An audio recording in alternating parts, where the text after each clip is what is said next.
back at again with the Kilimanjaro. I know I said I wouldn't say that again, right? But I decided to, because you know what? We have a very special guest, and he's very into, self-development and actually climbing that mountain, Now, he's an African guy.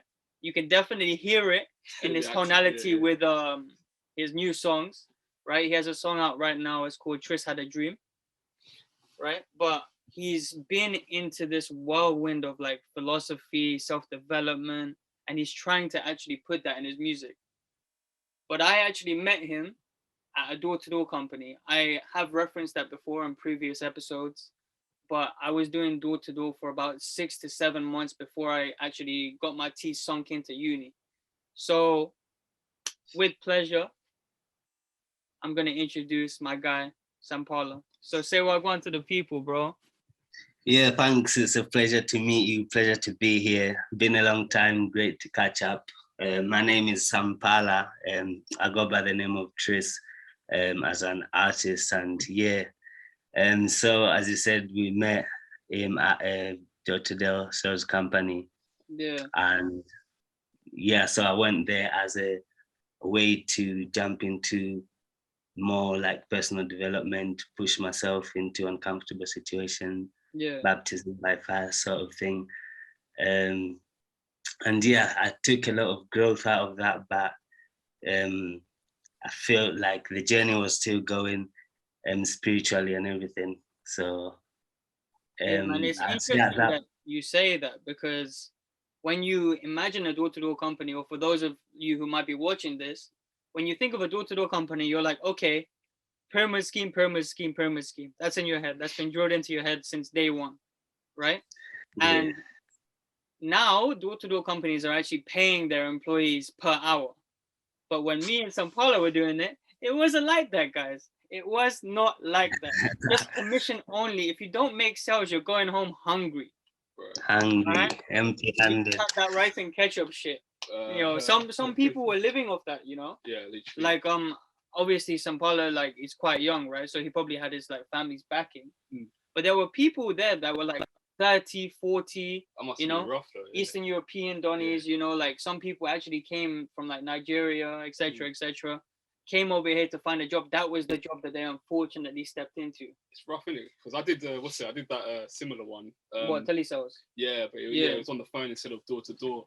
And that one was like, we basically got paid like £10 a day, but if we made any sales, it would be extra.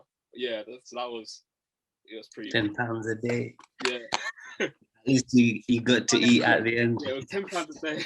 Literally, here's a tenner. Go get some chips, and then make your way home, and there's your payment. That's it. So you're making £2 per day, basically, because that's £7 in itself. Literally, and what made it worse, it started at £15 per day, and then the manager literally got us all together and said, "Oh, basically, we have to cut it down to £10 per day, innit?"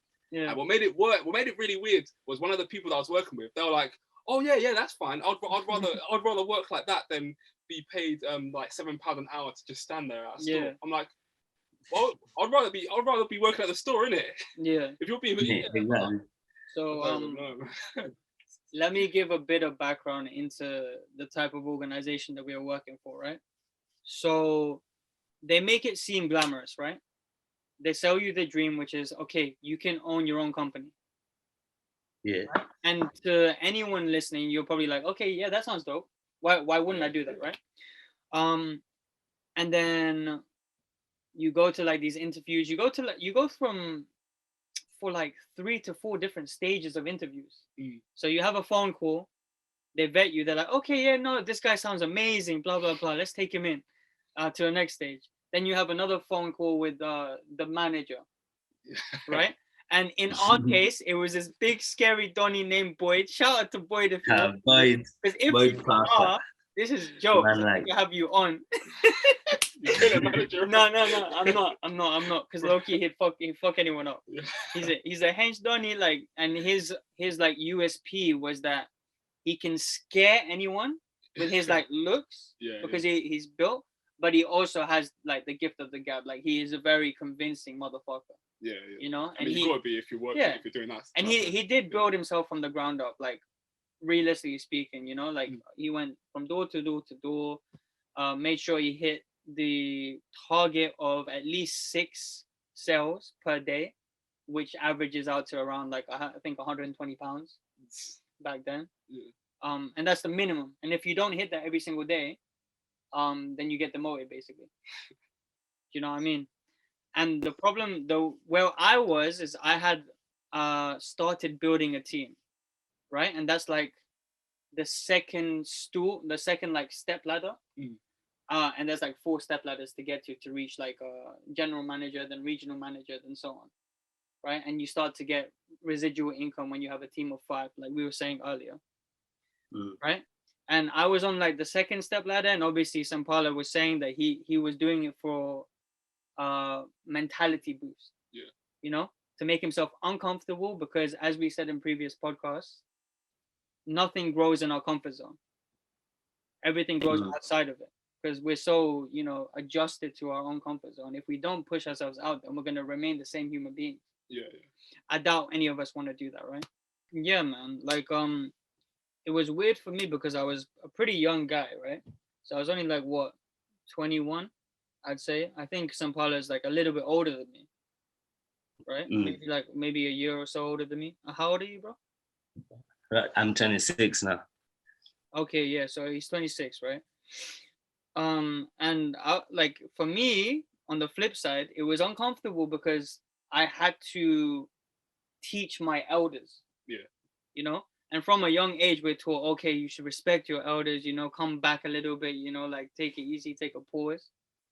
But I guess my vision in that leadership position was all about making it fun, because some people are miserable. Like they were going to, like I had to wake up at 8 o'clock to go to the office at 10 to go for 2-hour training to get paid commission only. Right? Now that's fucked in itself, right? But like people who were at the training, like their heads were down, you know, like the attitude was low, and you could see that the teams that were progressing were the ones who were having the most fun. So I was like, fuck everything else. It doesn't matter about like who says fuck off to me at the door or tells me to piss off, or is like we used to get racial slurs as well at doors sometimes. Well, I did anyways. I don't know about you. Probably. Most probably. Yeah, like I think once with Matt and that, just people shouting stuff, you know. Yeah.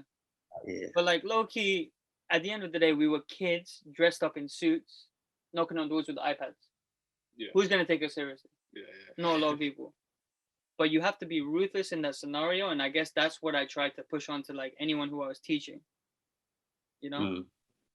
But now it's kind of like I'm starting again, bro, you know, like I'm still like fishing for new opportunities, you know. Like, I have my marketing job, like it's all cushy, right? But I'm trying to like expand out in a freelance way so that I can get other people in my team in the same way as Hero Corp, but in a more collaborative format where it's not I'm the leader and you're the follower. It's like we're a partnership and together we're gonna make this vision come true. You know? And that's, I guess that's how I was back then. I didn't know I was like that back then.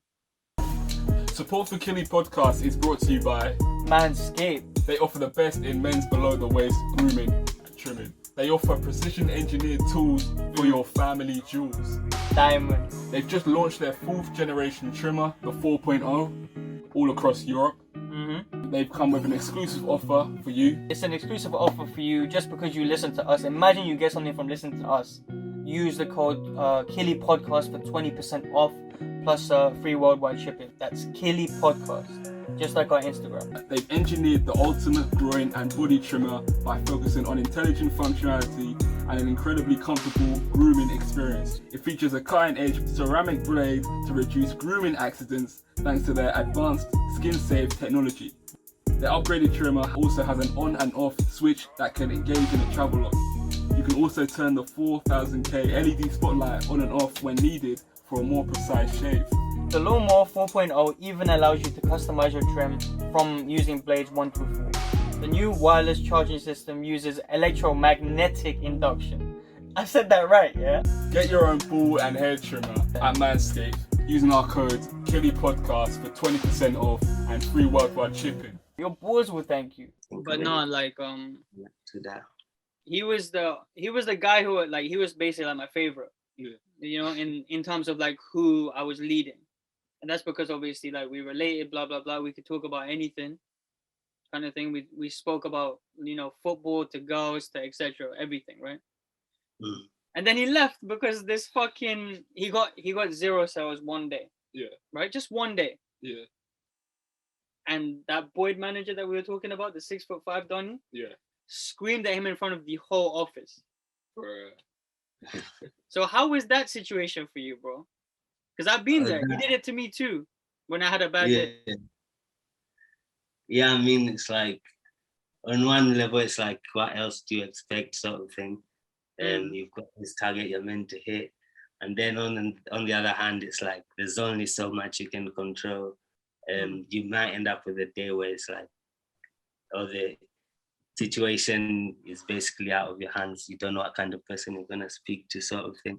And so when someone kind of seems to throw all the blame on you, whilst you know that it's not necessarily all yours, it's kind of, you kind of get tempted to retaliate in a way, but it's like you just have to look at the bigger picture and take it on the chin and just accept that it's just part of the game. Yeah. And I guess that's what it was for us, isn't it? It was a game to see how far we could push ourselves, innit? Yeah. And low key, like I'm still, you know, I'm friends with a couple guys from Hero Corp, not a lot. Somehow we've stayed in touch. You know? And that was through, after not speaking for a year or so, you sent me your music. You know? And I was like, okay, cool. Like this guy's probably just starting his like thing, so he's just pushing out to everyone, right? But I took that as, okay, cool. I'm still in his contact list. Might as well listen to the song. And like we can play a little bit now if you want. But Cool. This is I Had a Dream. It's your latest track, isn't it? Yeah, latest one on YouTube. So what was your like? I don't know. I guess let's get into this whole music thing. Like, what made you start music, or was this always gonna be a thing? Music has always been my main thing. Since like back then? Yeah, since at school basically. I started school when I was in like year 10 and that. So I studied music in year 10 and that. Yeah. Did it at college as well. Did it at uni. And then I've always been passionate about music and being an artist. I've always like, for me, I'm an artist regardless of like how many people have heard of me or not. Like, I think anyone who's creative understands that you just have to create regardless of whether people want to hear it or whatever. It's just part of who you are. Like, you have to express yourself, and music is my favorite way of expression. And so cool, man. Yeah, it's always been music. Who do you say what do you say is like your influence when you're making music? Like, who are your like influences? My influences mainly, I'd say Eminem, Jay-Z, Kanye, those sort of artists. Michael Jackson, Nirvana, Arctic Monkeys. A mixture of loads. Like I get inspired by like songwriting and lyricism, creative writing, things like that, and poetic writing. Yeah, I can hear that in your that track. I Had a Dream. That track, that's like that proper lyricism, but you did it in a way that's still kind of like catchy. Yeah. Like in like a new wave sort of way. Yeah. Tried to. It's poetic, man. Because I don't know if even Sampala knows this, but I have a poetry page as well, bro. You have a what? I have a poetry page as well, man. All right, I didn't know that. Yeah, man. So like, I'll check it out. I've been writing poetry since I was like 14. The only reason why I started is because you're trying to pick up girls. That's the only reason, bro.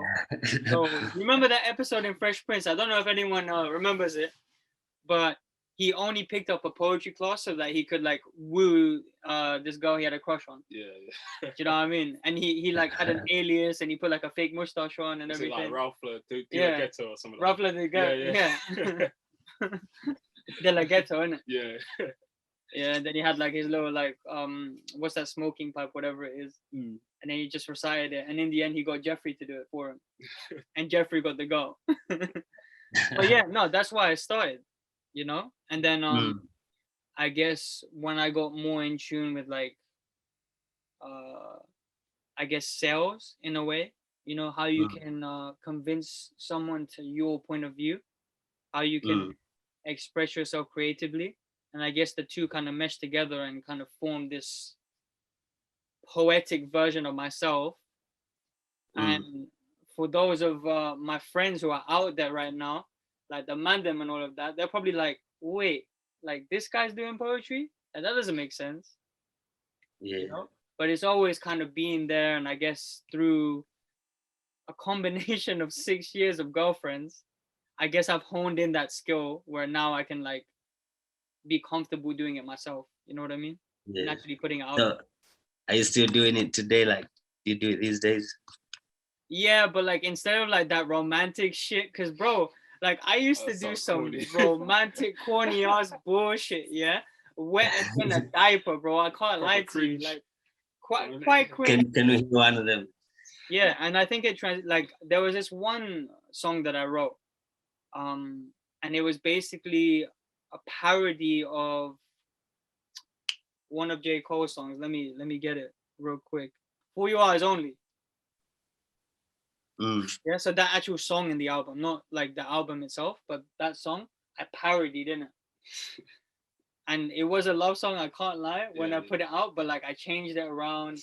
I started, you know, doing some recreational activities and like kind of finding like a flow.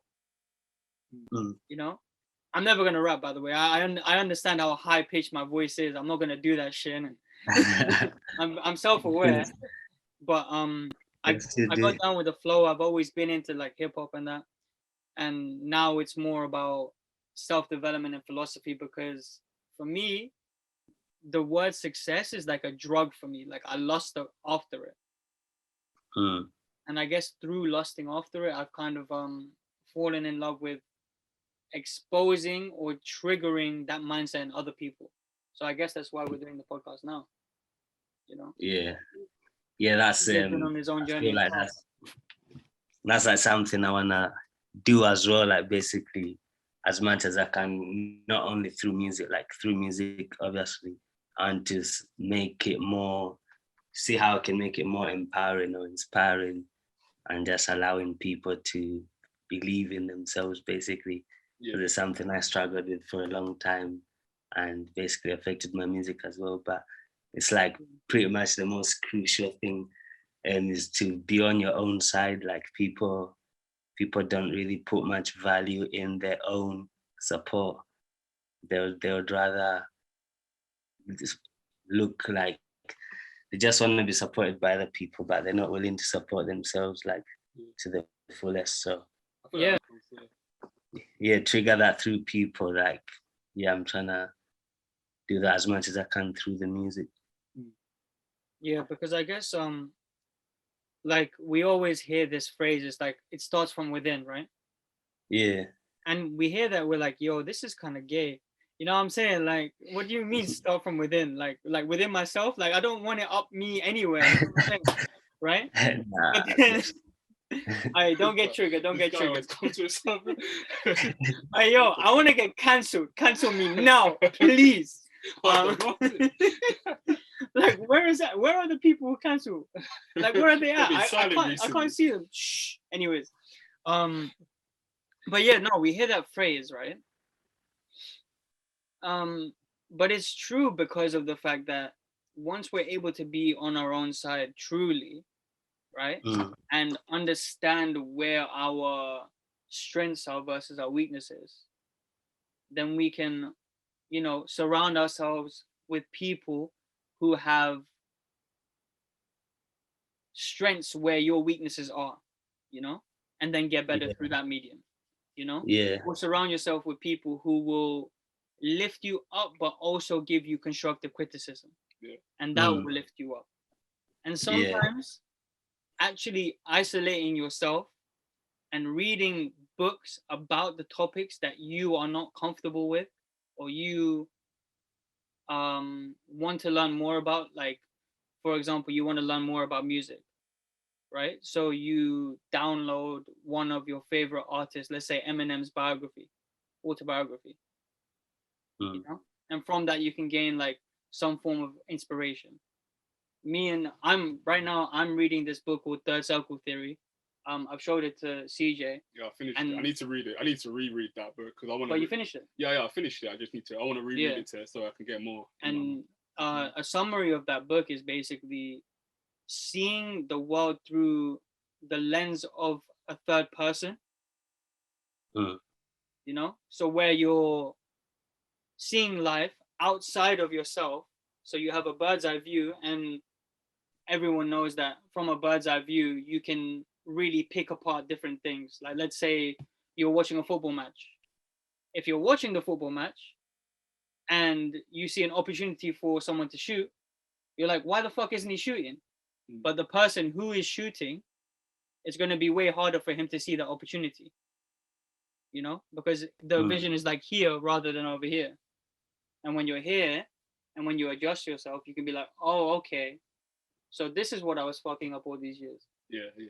You know, or this is the thing that was holding me back.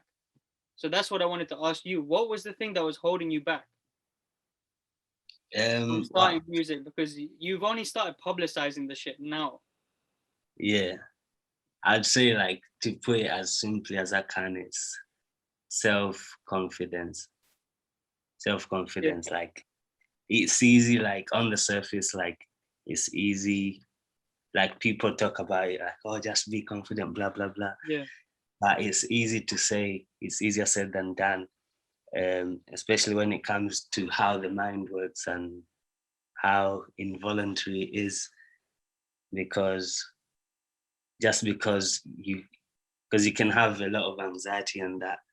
Yeah. But if you're identified with it, it's like you are that anxious person. Whereas if you're aware that it's just your mind acting in a certain way, you're able to step out of it. You're like free from it and not one with that anxiety sort of thing. So before I learned that, it was like I couldn't see a way to be confident, basically. This is just, and it became frustrating. Like, I'm not confident. Everyone's telling me I should be confident, but it's like, how do I be confident? I'm trying to be confident, but I'm not confident. So, and then that just turns into a whole downward spiral of self-hate. Like a snowball effect, isn't it? Things like that. Yeah. Okay, one component leads to that other component, which makes me feel even more anxious. And then you start overthinking everything. And then you go into like this midlife crisis where you're like, what the fuck am I doing with my life? Yeah, plus it's a bit like, do you know how people are always like, you can do anything if you put your mind to it? Yeah. But no one ever talks about how to put your mind to something. Like, no one teaches you how to put your mind. Like, it's not easy to put your mind to something. Even like a simple task. It's not easy to describe it. You know? It's not easy for someone to articulate the steps in which you need to gain clarity about becoming a better X or a better Y. You know what I mean? So I don't know, man. It's because it's not publicized. Yeah, that's the thing. Which I find there's a reason why we are not told these hidden gems, and we have to search for it. Definitely. If we're willing to, I don't know how deep you're willing to go on this podcast, but very, very deep, bro. So listen to me. Yeah? Pause. Yo, people are gonna it's not done on purpose, isn't it? What did you say, Sampala? It's not done on purpose. Like, if you go deep enough, there's a reason. They don't want people looking at themselves. They want people looking out there. Yeah. They want people to believe they are powerless and things like that. And yeah, exactly. Yeah. I think if you believe you're like powerless in it, then someone else can control you at the end of the day. Exactly. Exactly. There's a reason why only 2% of people have an abundance of wealth that keeps churning, just like butter. You know what I mean? keeps on going without even having to touch anything. Whereas 98% of people are asleep, or asleep in quotation marks. But in reality, if 2% of the population were able to accumulate that amount of wealth, surely that means that we can as well.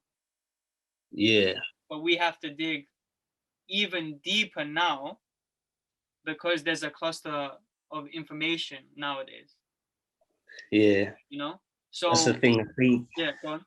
No, sorry to interrupt, but it's like there's always two sides to the thing. Like, that's the coin, yeah. I forgot what point you were making then. I just lost it. Yeah, no, it's cool. Just carry on what you were saying. It's like, we could go very deep in this podcast, to be honest with you, because like I've been like I'm willing, I'm down. I'm a philosopher. I also regard myself a philosopher. So if we wanna talk spiritual and philosophical, we should. Yeah, man. I guess it's if it gets to that point. What I want to be doing for myself personally, and this is the standard that I hold myself to, right? Is I want to become a thought leader, right? So, of course, like through philosophy, etc., and I kind of see life as like a combination of lines that attach to a different node, just like a flowchart would. Yeah. You know? So I saw this quote, or not even a quote, I saw this imagery from this guy I follow called Novin JC. I don't know if you've heard of him, Sampala, or not. No, I don't. But it's like this diagram, right? And it basically goes like, okay, do you have a problem? Cool. Can you do something about it? Yes. Then go. If you can't do anything about it, don't worry about it. You know? And the diagram keeps on going and going and going, right? But it's like, if it's in your control, do something about it. If you don't, then why worry? Oh yeah, one of my friends was talking about that. Like, we'll try and get him on the podcast as well. What's his name? Rudder. Yeah, he was shout out to Rudder, my guy. Shout out to him. Yeah, he was talking about the circle of influence and the circle of like control or something like that. It's like, if it's out of your control, in it, there's no point thinking of it. It was like this diagram thing. Like, I can't remember how. Like, I remember it vaguely, but yeah, it's about that same. It's basically the same thing. Yeah, that makes sense. Yeah. But it forms back from like the habits that we build, right? So at the beginning of life, like, we're pure, you know? We don't have any like shitty foods in us that like clog up our system in some ways. We don't, feed ourselves with like toxins like weed, alcohol, like all of this shit. We don't take on board the points of views and perspectives of people who are chained to the society that we live in, right? Yeah. And by that I mean the survival instinct, where it's only about surviving at minimum. And that's the best you can do. And the way in which you do that is through traditional schooling, where you're taught, again, these minor habits that you take in subconsciously. And the end result is your personality. And that becomes your personality. And that's why you see so many people talking about unlearning nowadays. Yeah. But guess what the system has also geared you for? To take in hours and hours of content that you will have to unlearn. Yeah. Do you know what I mean? So you're kind of stuck in this spiral. And I guess you can go on from that, bro, because if you wanted to go deep, I've kind of opened the canister of worms, you know? So that's a good place to start the whole education system. Yeah. Because I feel like that's one of the big pillars of control that those in power have over us. So it's basically like, it's like a factory, basically. Just imagine, as you said, this pure whatever being spirit is born. And by the time you're 3 years old or whatever, they've started molding your brain through the education system. you become used to seeing this authority figure that you have to follow in classroom. So that's basically the indoctrination starts from there. And you have to do that until most people till say they get to year 11, till 16. Yeah. So that's like what, 13 years of like everyday programming, essentially. Programming, exactly. And basically like the education system isn't there to educate us really. It's there to create workers for the system. Workers, the whole 9 to 5 thing. We got used to it at school because we used to go to school 9 to 3. So it's calm. I got to work 9 to 5. I used to be scared of my teacher or whatever. So it's calm. I'll be scared of my boss. We just basically trained to live this way. Exactly. And yes, one comfortability for another comfortability, right? Yeah, exactly. And then they always, the way they do it as well, they just dangle this little carrot. So when you're at school, it's like, just keep running. You'll get your job at the end of this, keep running. Yeah, exactly. So you just keep running. And then you get your job. Just keep running. You get your pension at the end of this, boom, boom, boom. Yeah. Before you know, you're 65 years old, you're too old, blah, blah, blah. And then you just rot in a thingy. So the system has sucked your energy. The matrix has used you and ready to dispose it, basically. That's the people who are stuck in the system, but not everyone ends up in the system, like say entrepreneurs or people who like, there's a lot of hella rich people who like they dropped out of school early or whatever. I think a lot of it is to do with how they just grew up viewing society and reality in a different way, and it's not as molded as everyone who just stayed in the whole boxed way of thinking and the whole indoctrination thing. But yeah, there's like the education, that's one big, like, it's one main pillar, right? Control. So like we're basically discussing the third circle theory at the moment, right? Where it's like, okay, one of the main fundamental pillars that like kind of program our brains is the education system, but it's also like our experiences. Yeah. And the way in which these entrepreneurial figures kind of beat their way out of this box, right? Or like make these walls that they're surrounded by crumble down, is because they've experienced something that's made them think, I don't belong in this box. It made them question everything at the end of the day. And like, I don't know, from young, I feel like the seed was planted in me from, I suppose, like I have some uncles and aunties who are entrepreneurial figures in it. Yeah. Like they're entrepreneurs already, like they make good money. You know, normally from an Asian household, you do find some uncles who are hella rich, right? You know, and when they sit down with you, you know, they take you to, I don't know, I used to have golf lessons with one of these uncles, right? Yeah. And he used to teach me, and like through those conversations, he was like, listen, save your money, don't spend it, which is the complete opposite of what, you know, the system teaches us to do. Yeah. You know? Or find something that you're passionate about from young, which is the opposite of what the system teaches you. Because think about it like this: everyone's been to at least high school, right? Most people have been to high school, middle school, you know? And from there, are you taught, okay, you need to find a specialty? Fuck no. You're taught, listen, math, science, English, they're fundamental. They are, by the way, definitely. Right? Math and English, you need to understand like those things.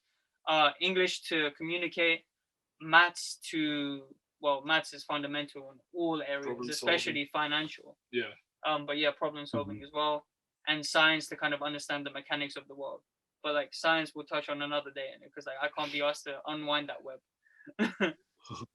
Right? But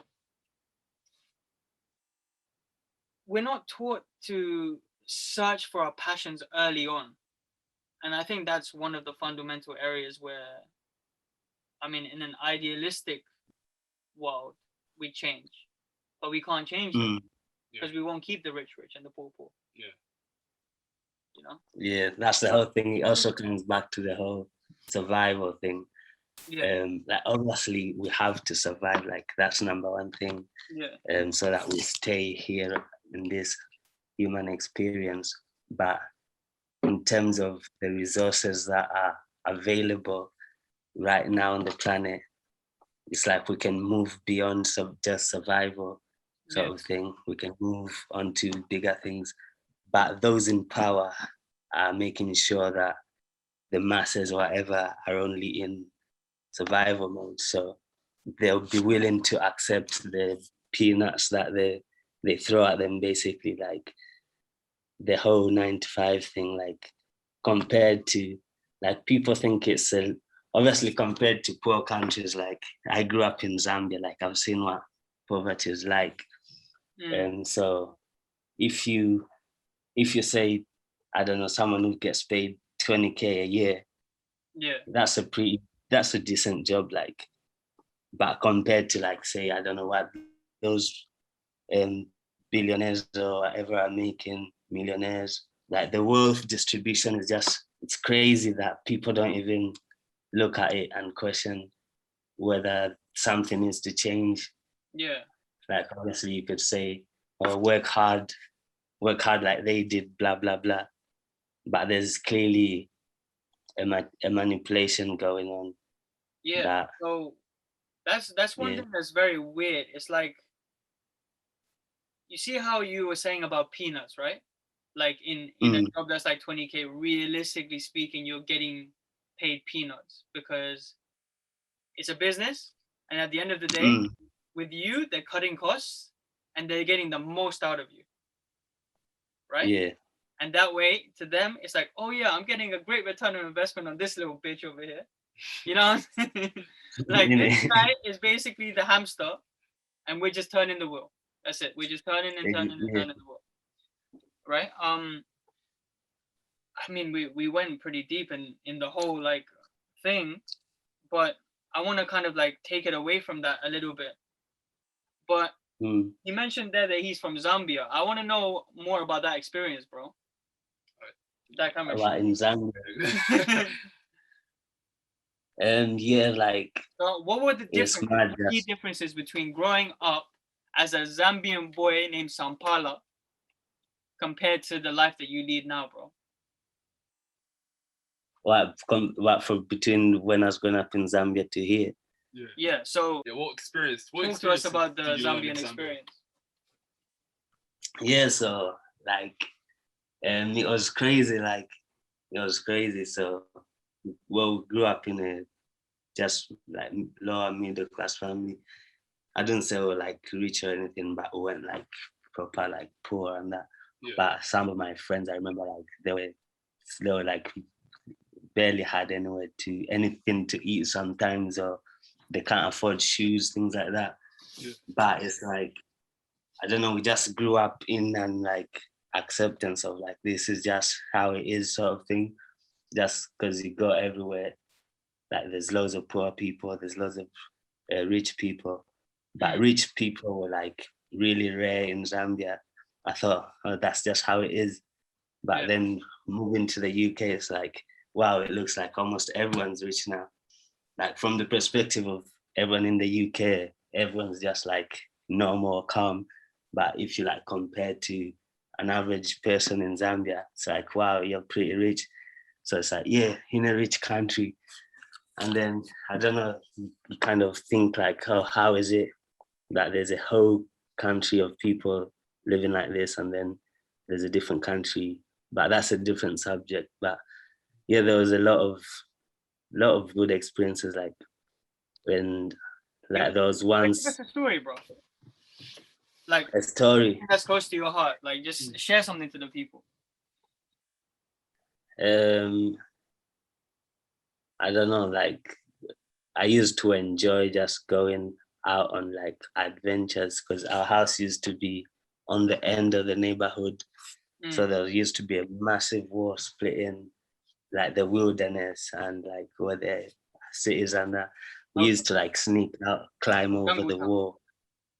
Yeah, climb over the wall and just walk in the wilderness, and I don't know, we're only like what's we must have been only like 6, 7 or something. Yeah. And we used to see like massive snakes, or like poisonous snakes and that, like from a bit of a distance. And it's like, I don't know, you're just not worried. You're one, something about you knows you'll be protected by whatever, by God or whatever the creator is. And yeah, there was once I nearly stood on a snake. I think I was like 8. Literally, I stepped out of my doorstep, and there was a cobra right there, like kind of nearly stood on it. So it kind of like lifted its hood up like it's about to spit. I was like shitting it, like I just ran off, crying my eyes out. It's just like waiting for you. And then the same night, it's just like waiting for you at the door as soon as you opened it. Like literally at the door. Like, I just came back from school, like excited to go out and snake chase, come back. Snakes are always for like, you know what I mean? They're just out here. They're just waiting for us, bro. Yeah, shit. I remember like when I was younger, I used to play golf, right? So imagine my guy's talking about like Zambia and how like the door is entering to the jungle and how he's like surrounded by all of this wildlife, right? And I'm talking about I went to a golf course, saw a snake, ran away like a little bitch. A golf course. You know what I mean? But I feel like Zambia, just countries like that in general, like people there are more appreciative of like the little things compared to like where we're like, yeah, definitely. We'll complain about like some stupidness, like basically first world problems at the end of the day. But like it's also bullshit over here.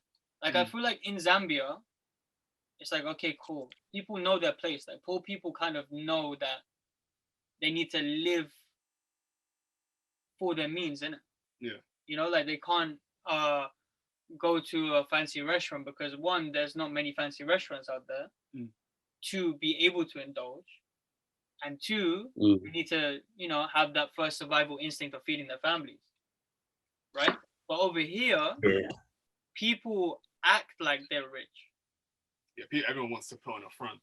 Everyone wants to put on a front. And like, if you don't, then you're not abiding by societal norms. Yeah. You know? And that's what the fucked up thing is, you know? It's like, it's more real. It's more real in like. It's more real. Yeah, that's what we're saying basically. Yeah. That's it. I think growing up there or like experiencing places like that, I think it teaches you gratitude as well. Yeah. Where if you know you'll be fine in a way. You don't have everything you want, but you've got everything you need. So you've got the best thing to do is to just appreciate that you've got what you need. And not bother yourself or feel or suffer about not having what you want, basically. Exactly. But I think a lot of go on. Yeah. Gratitude. A lot of my gratitude, I think, comes from. I think I learned it a lot from Zambia. Being able to just focus on what you have, like, because it can be the thing about gratitude. Yeah, you can choose to tune into it in any situation. Like whatever situation you're in, there's always something you can look at that you are grateful for, and you can tap into that energy, tune into it, and express it. But that's a little too like gratitude, proper, powerful stuff. Man. I think for a lot of the man them out there, who are looking at this word gratitude and they're like, what the fuck? Why would I show gratitude when I live in a council estate? You know what I mean? Like, why would I do that? Or I'm okay, I have a secure job, why do I have to show gratitude? Like, why do I have to do this? And it's not about like, oh, I'm grateful for that donut that auntie got me yesterday. Do you know what I mean? It's not about that shit. It's about being grateful for the vessel that you've been gifted and the opportunity that you have as a human being. You know, like we're at the top of the food chain. Sorry, all the vegans, but we're at the top of the food chain. You know what I mean? Yeah. You know, so I say that to say, like, we have to make use of it. And as soon as we show that gratitude, that will turn into a snowball effect in the other way. Yeah. Where we're like, okay, cool. So I've been gifted all of this. Maybe I should run sometimes. You know, because if I run, I'll be able to like be more agile, I'll be more like an old school Homo sapien, you know, who's like running and climbing to get away from stuff, you know. I feel like rather than this little cozy apartment block in central London, you know, for example. I think what kind of helped people like actually think about the small things was actually lockdown, in a way. 100%, man. During like when COVID was like high, when everything was when everything was new, like walking down the street seemed just weird, didn't it? Because you had to keep your distance from people. Yeah. You had to you couldn't go too near people. You had to do all this, and like you think back in the day, how we would take all of that for granted. Yeah, 100%. Literally. Yeah, like that's like situations and circumstances always make you, or they can, or like they give you the opportunity to look at the things you appreciate. And with the whole gratitude thing as well, it's not just necessarily like, oh, why should I be grateful sort of thing. Like, as you're saying earlier, like sometimes there's people who are living through suffering, and a lot of it is like just caused by the mind. Like pretty much all suffering is just your mind, basically. And gratitude is like, imagine it energetically, like there's a negative, if there's a negative energy, such as, I don't know, fear or anxiety, so let's say worry, worry, for example, you can like counter it with looking at something else that you are certain about that already happened, and then like that worry will disappear. And with gratitude, someone might suffer because of a situation, and it's just their mind latching onto that. But if you choose in that moment to look at something that you are grateful about, and just put your focus or attention on that, like regardless of this massive negative thing, you just choose to put your attention on this little thing you're grateful for, like within a few minutes, like your state will start to like improve and things like that. Incline a little bit. You can actually, it's like a mental weapon, basically. Yeah, man. I guess that brings me to the point about what you think about more, or what you think about the most, you probably become, or you probably receive. You know, so let me touch on the point about what you said about fear, right? Or about a really negative circumstance that's happened, right? So suffering. And everyone suffering, like suffering is not something that's comparable, you know? The reason why you suffer mental trauma, like from mental trauma or whatever, is because you've been through something like that, and your brain associates that thing with that treacherous feeling, you know? And, you know, as much as people want to say, oh, I'm a logical thinker, I only do things based on logic. No, you don't. Do you know what I mean? No, you don't. Sally, come on, you're not logical, mate. You're an emotional human being, right? And that's what we are, man. We normally base things off of a feeling, and then we go for it. Let's say your next track, the reason why you've created that track is because it makes you have a feeling of elation. You know, it's like, okay, I'm proud of this. You know, I want this to be heard. You know, this is a masterpiece, right? That's the feeling that's associated with it. So what do? You keep on making music again and again and again. You know, but it will never be comparable, right? So the elation that you get from music, I'll probably never get, because we're two different people. We've gone through different experiences that makes us feel different feelings. In the same way that the suffering that someone feels from, like, what's the worst crime? You know what? Let's go there. You know, rape. Right? Someone who's been raped versus someone who's lost their job. Obviously, you would try and logically think about it, and you'd be like, the person who raped got the worst hand. They got dealt the worst hand, obviously, right? But to the person who just lost their job, It's the end of the world, right, and who can't feed their kids, right, and doesn't know where to go and doesn't have any other skill sets or hasn't got like a degree, they're like, this is the end of my world. My world is tumbling down. Yeah. Yeah. So I guess, that's why we say look into yourself, back yourself up, believe in yourself, because you can climb out of any dark hole if you wanted. And if you felt like it was possible. Yeah, that's an important thing. That's an important thing, isn't it? To think it's possible. Because if you don't think it's possible, then never gonna happen. That's not gonna happen, is it? All right, man. Tell me something that's happened in your life that sparked change, like a big change. Like what's happened in your life in the last 2 years that's been like, okay, this was fucked. I have to realign and readjust. Well, that's an interesting question. I wouldn't say it's hard to pinpoint like specifically. Like looking back on it, it's all been like a crazy journey. That's what I talk about. That's what it is. There's one thing that's deep, and he doesn't want to unearth it. And then, but I'd say 2019 when I went on holiday, I had like a spiritual experience, like a spiritual awakening sort of thing.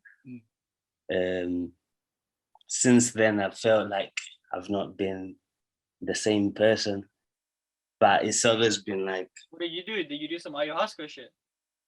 Nah, it was just weed and alcohol mainly, but yeah, it was like I was the highest I've ever been. I was like, plus I was on my philosophy stuff, just I don't know, contemplation and studying certain spiritual stuff and just observing and noticing certain things about your experience. And it's crazy, because that just made me think, right? A lot of people who smoke weed or have smoked weed become spiritual when they come off weed. Right? And it is because, like, okay, it alters, the patterns of thought, the THC level starts to become a norm. And if you don't have the same THC level, you start to see like a world that's not distorted but very different to what you're used to living. And I mean, if you do it a lot, then obviously everything becomes boring. But if you do it a little bit, you kind of know how to get yourself to that level of high sober. And that's when it becomes really exciting. I mean, I'm not going to say I dabbled in it because, I can't say that publicly. But what I can say is I've indulged in some recreational activities. Right? I think it was before you were on about how stoners, how it's like when they stop smoking, they become spiritual. For me, it's when I started smoking that I started becoming spiritual. Before that, I'd say I'd class myself as I was like kind of religious. Not exactly, but it was like I got to a point where there were a lot of unanswered questions.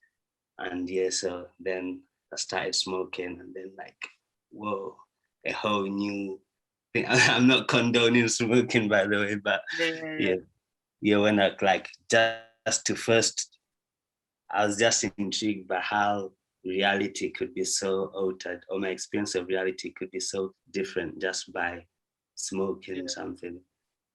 And so find it intriguing.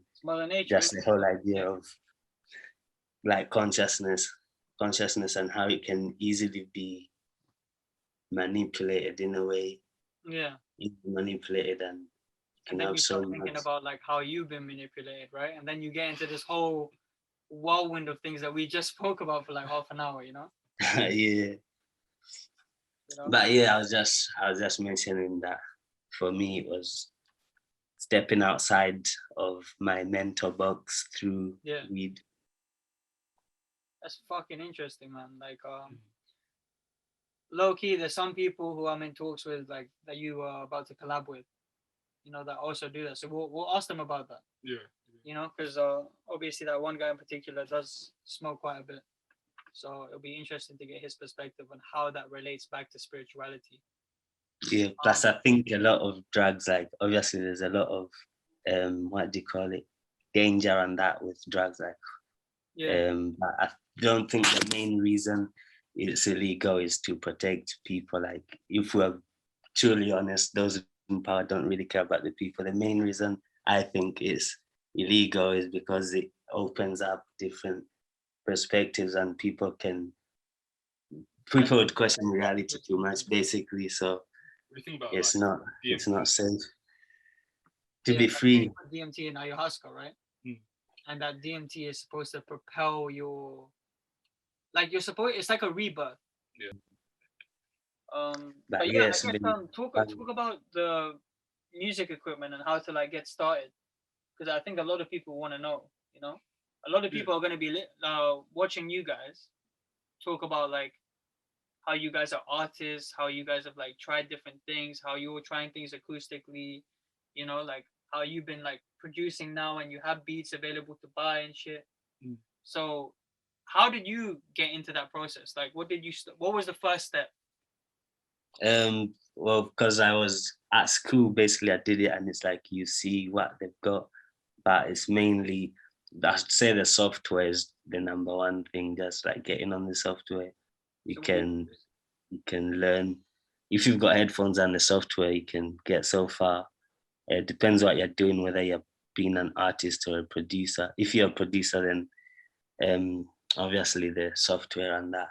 If you're an artist and you say you want to record at home by yourself, then just a decent microphone, I'd say, is the main thing.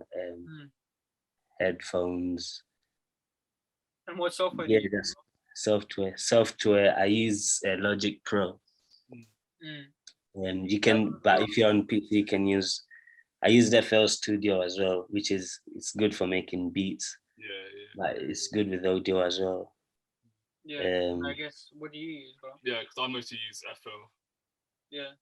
Now go for it. Talk about it a little bit more, man. Yeah, I know you. We're talking to our audience as well. Yeah, FL Studio. Like, I think nowadays it's the good thing about nowadays compared to like back in the day is like it's easier for like independent artists to actually like make music at home, because you can buy a good, like a decent mic for like cheap nowadays.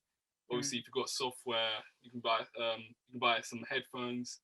You can buy mics, etc. microphones, stereos. Yeah, because I've got two monitors. Ones I got is the Pro Ringer ones. That was from my dad, so I didn't actually buy those. Like, he just had them and he just passed them down to me. So how long you been doing producing? Sorry, go. Say a second. How long you been producing and rapping and all the whole music thing? I've been producing. I've been doing it for 6 years now, and then literally, and then rapping, I've been doing it for probably 4 years. Yeah, because like my intention when I started making music was just to do producing. But then I kind of, because some of my friends that I met through college were kind of rapping. They kind of dragged me into the rapping thing, and then after time, I just kind of stuck with it as well. Nice. Yeah, man. Nah, you guys chop out, man. Fuck you. Yeah, we should definitely collab. How long you been rapping for? So I started when I was like 13. So I did like 13 years basically, but like not like proper consistently. I started taking it like proper seriously when I was like 18. When I moved to uni, and that basically me moving to uni wasn't really about uni. It was just about me coming to London. That's how I ended up in London. So I went there to uni for music. And then after I finished uni, I was still in London. And I thought my business wasn't done in London. That was then when I was at Pantheon. That was like the year after uni. But yeah. Wait, so you went to uni to study music, and that's how you got here. Yeah. But you must have had a pretty supporting family then, no? Yeah. Because yeah, I did. we're So pushing you to do something like music, which is traditionally in like our circles and like back if I was still at home in Tanzania and my granddad, rest in peace, but if my granddad was still alive, he wouldn't push me to do music, you know? He pushed me to be a lawyer or something like that, right? Like traditional shit. Yeah, that's the thing. Like So, as you'd expect to like African parents, like my parents are like before I even did it, they tried to talk me out of it. Like, no, there's no jobs in music, blah blah blah. You should do like, I don't know, be a doctor or something. You know, like a secure job thing. Yeah. But for me, I always saw it as I'm more likely to succeed doing what I enjoy doing, and that and I don't want to spend my time doing what I don't enjoy doing. Like, yeah, everyone's gonna die one day, and then imagine looking back thinking, oh, I spent my time doing that thing. But yeah, they never really like pushed me to do it. They just let go and allowed me to do it, sort of thing. So what was the process? Were you like kind of pushing back at them over and over again? Like, yeah, I just had to take my stance that I'd rather do music, and that. Plus, to be fair, like I hated school and just education in general.